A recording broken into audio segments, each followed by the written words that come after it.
peplecombattant.com. Mais pour ça, les présentation, il y a nani, toi bayo puis bateau va relancer l'émission yo bayo. Bon, au bien quiconque à Congo, nous sur des gauche droite et les missions de l'économie nous avons yango nandeng na joie coup de fil na bino à partir à Bruxelles na se déplacer à Paris on a recoupé na bino nandenge le Mississippi ya kitoko ya malamu et d'autres informations ya ba combattants na mon site ya www.nouslescombattants.com yango na gina sengo mingi na se déplacer pour na recoupé na bino ensuite pour na repanza sango moke oyo tozali na yango en tant que bana Congo. Bon, deuxième question, pour continuer toujours ma question de Disso. Donc, tu as la situation il y a Bana Congo na Belgique. Donc, la situation de Bana Congo au niveau de la Belgique. Non, bon, Bana Congo se comportait toujours bien à la merveille. Tu as vu que Bitumba Oto, le Bakiango, que Mukolo Oto, Bandari Bitumba Oto, c'est le Koyebayango. Mais mukolo oyo tokoke nango tina victoire tosili koyeba yango te mais na tango nyonso tozali kolola na tango nyonso ya kolamuka tozosala oyo nyonso esengeli mpona kotambusa vraiment makambo ya mboka na ndenge elongo bani na mabe nyonso ya kosalama de gauche droite tozali toujours wana mpona koinforme peuple congolais na ndenge nini tokoki kotambola na baposition tokoki kozwa donc mpona situation ya santé vraiment ya bana Congo. Bana Congo allait très bien, nous avons un mingi. Le lot vraiment mukili mobimba, mboka mobimba, peuple nyonso a commencé à sensibiliser na likambo moke o etali mboka Congo. Na kalaboye bi kezali likambo distraction, boko loba makamba mboka boye moto mususu akopesa bino langage ono mboka na to sundola yango mboka wana bateka to somba mbwa balangage yaki ebele. Mais les lots congolais nyonso a comment conscientiser, congolais nyonso a comment comprendre que non, ma belé na ye. Et là, on va encore bâtir la biso, ils allaient à Yomoko donc trop qu'on a tout perdre en mot. Donc n'attend nyonso biso bana Congo to monaka, donc les autres tambola, ba peuple baza koloba, ba manifestation ko salama, vraiment pour na biso et la sarake et c'est moi ya bana Congo ya mwana pour moto nyonso ali bana Congo. Oh non, ça veut dire que na Congo, azali tata congolais, maman congolais, bako ba congolais.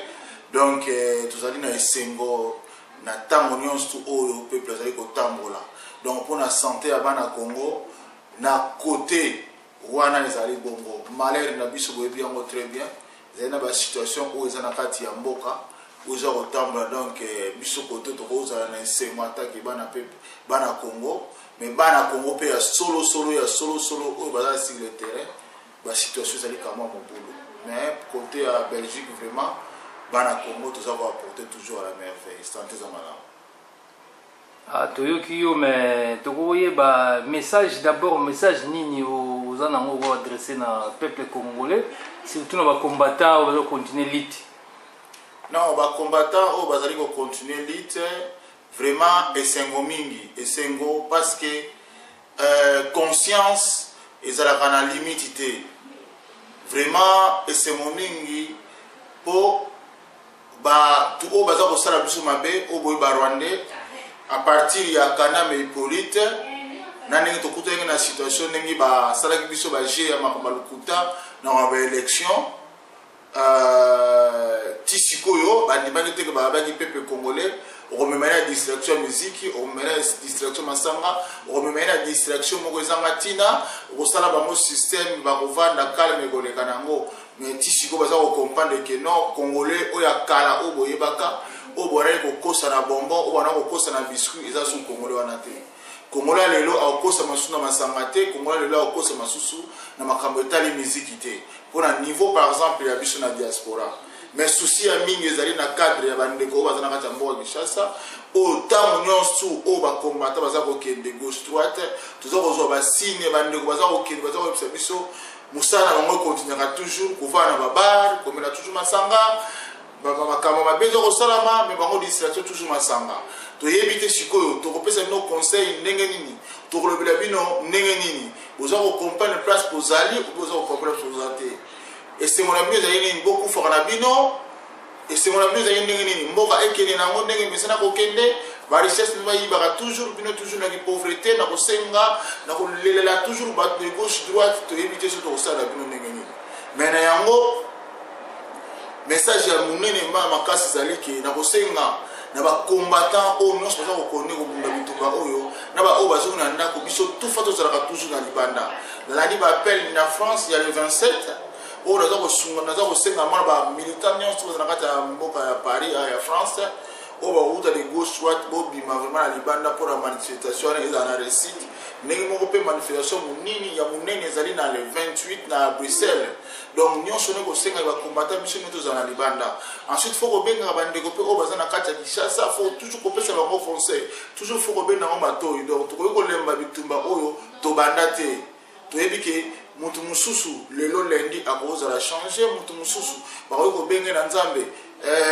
mercredi mosusu jeudi mosusu vendredi donc na mutu aza na mokolo oyo changement eyaka mpona ye mpona mboka na ye Congo na yango bino oyo par exemple bokomi na changement bino oyo si bocomprendre bokoki kolemba te soki oza komona bandeko mosusu baza kolemba non fo kosimba ye toujours kotelemisa ye mpona yebisa bino bandeko na ngai eloko moko ya monene ezalaki soki par exemple ezalaki ke mokili ngai kochange te me tongo tomona bapaster baeglise elingaki kokangama me masumu eza kokomi toujours na mokili oyo me na kati ya masumu wana bazali toujours koteya bazali toujours kopartage baparole ya bien mpona nini bato marge azosala masumu me yokango kaka un jour ekochange donc mpona biso bacombattant ezali ndenge wana donc chaque jour tokoki koboma place bamessage na biso eza kopesama te tokoki koboma bitumba na biso te ata mosusu alembi ezali ndenge wana bakendaka baeglise basalaka mpe bapeshe mais mosala bapaster eza nini bakopesa toujours sango malamu biso oyo bapaster toza liboso na bino oyo mpona makambo bitumba mboka na biso na ntango nyonso tu tokolendisa moto libosongo na ndako telemisa ye ezwa ye tokei tokoki kolemba bitumba oyo te ti tokokoma na victoire yango tolobaka toujours combattant jusqu'à la victoire, combattant jusqu'à la libération, combattant jusqu'à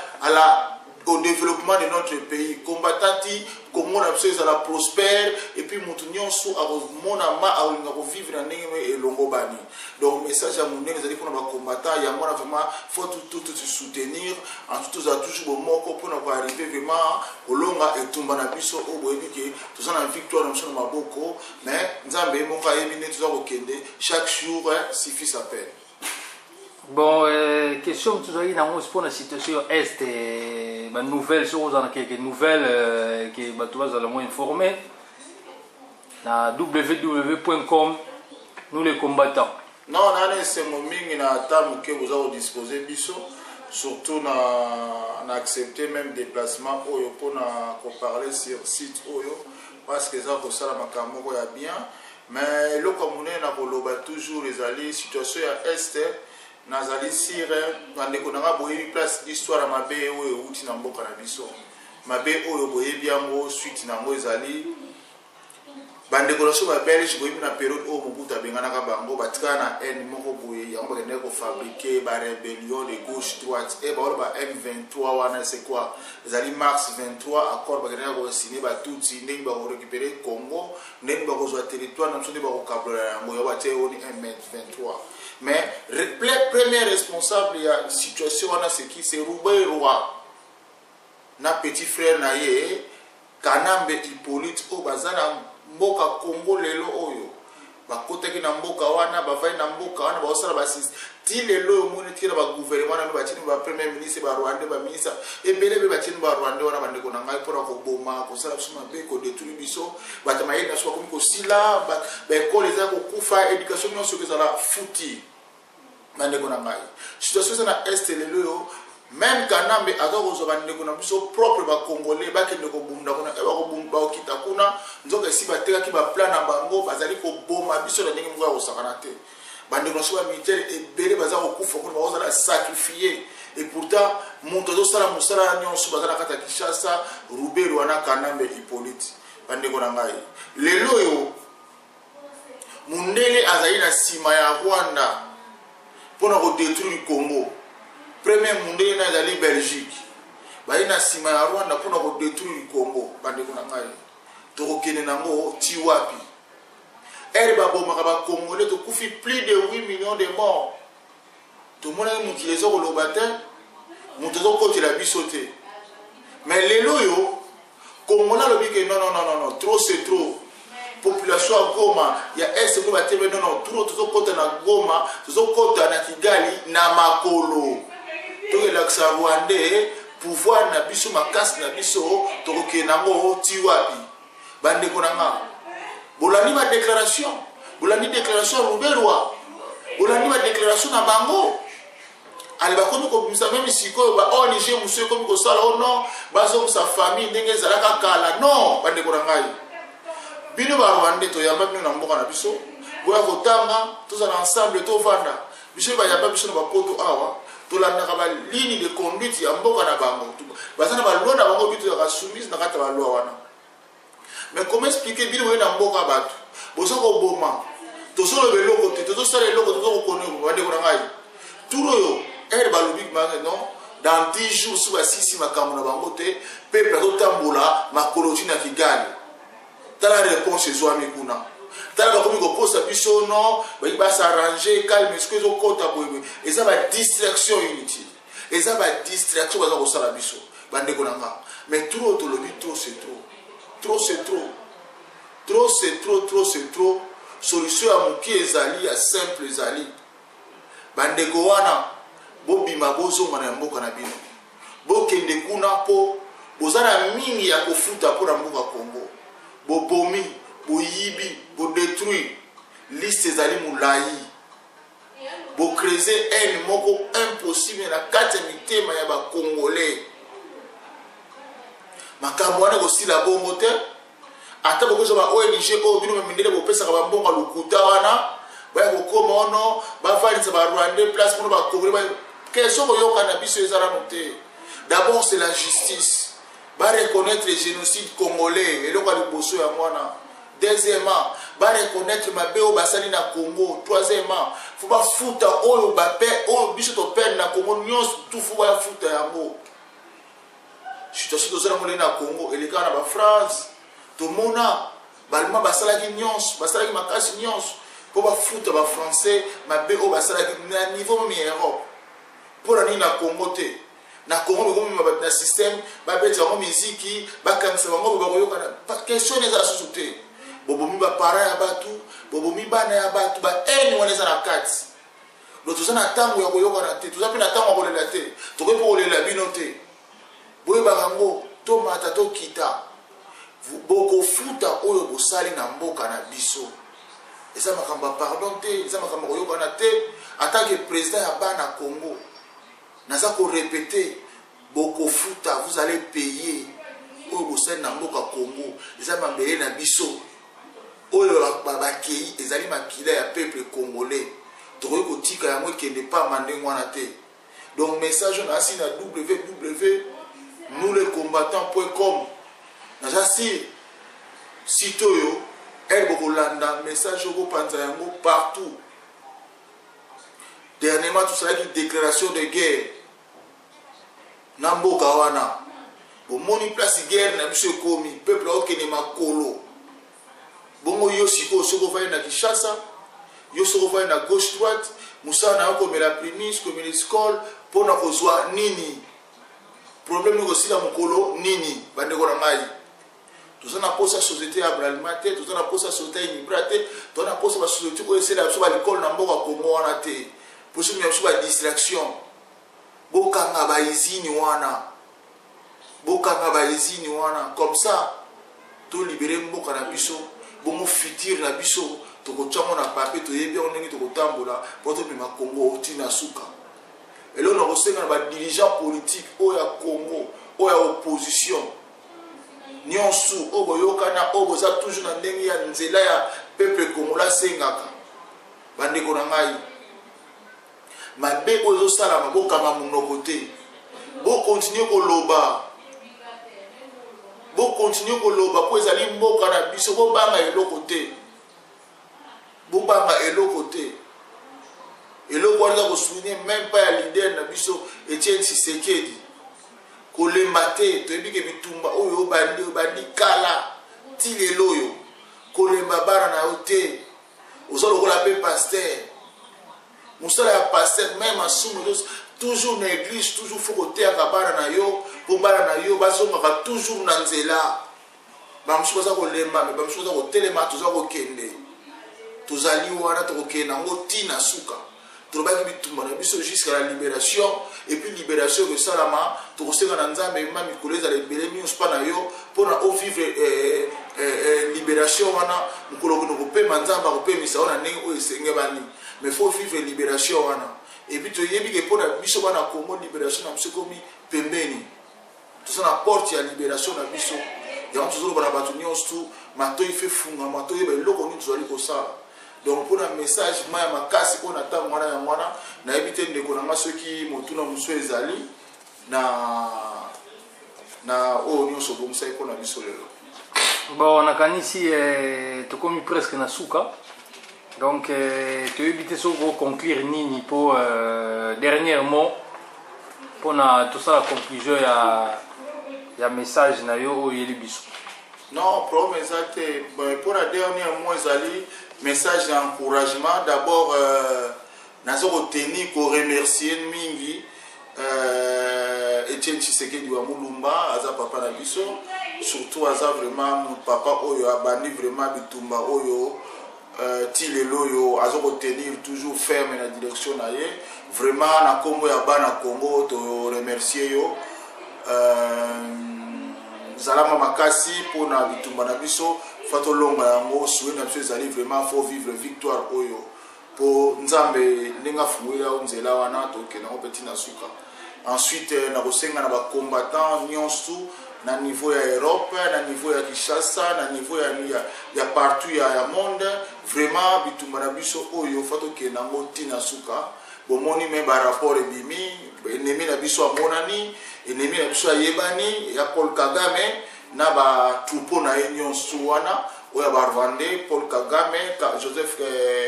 Kanambe Hippolyte ba Bizimakara ba Ruberwa ba nyonso wana ba Mpoyo so de Rwandais ba nyonso wana. Donc ba ennemi na biso ba monani bandeko na ngai kolela toza sunati na ngote turo ekomi tozo ba bambana tozo bambanu litoloba muna muntu fazwa mbanu na ye mandu na muntu fo azwa mabe ko asali na Congo fo afuta yango tozo la toujours soudé tozo la bomoko to telema makasi o to salaki ba mona yango sko fois 2 fois 3 poto kwa ko bima na libulu na mulangi o batiaki biso bandeko na ngai balbaka ingeta eza pambate ba jinisho ba chepso na mulangi bakane mulangi tozo balko na kati lokola mpesa balko na kati mulangi mais biso mulangi wana sito pasolia monyo sutu fato bima toyeba monguna na biso eloko nto bomsa mpona ye et puis toujours comme ça là on doit combattre na suka message à munida pour ba militaire bino bazo ko utiliser mais bino bozo na kata Kinshasa la première ennemi na bino oyebi bango bien eza gouvernement na bino mutu bazo zwa bino bazo ko tinda bino na abattoir bakende ko boma bino boko ndima buzo bana tikan pona ko balusa oyo za nango epai ya mutu aza ko boma yo ozozela nini nana ya ko futo ba million po sala ngo mutara ba million futo azate nana sana ba kado ko pesa yo mutara ba kado ko pesa azate mais kado na yo ko sala mwana oyo boti koko na yo koko ya koko na yo aya kukuta mboka na yo malamu mboka na yo kitoko mboka na yo prospérer na nyonso yango eza likabo na yo kado na yo oyo kozwa na oyo nzambe apesa yo tonga kokufa bazoba te tonga kokufa mpe baignorante na yango merci mina mokolo ya lelo naza sir oyo mpe ezalika mwa nini première nini mais okobongisa oyo akobongisa comme ça makambo mosusu tosololi na prochaine émission nakozasuna temps kodéplace kote oyo nasi badetail mingimingi eyosala mais inchallah naza sir Congo ekomi déjà libéré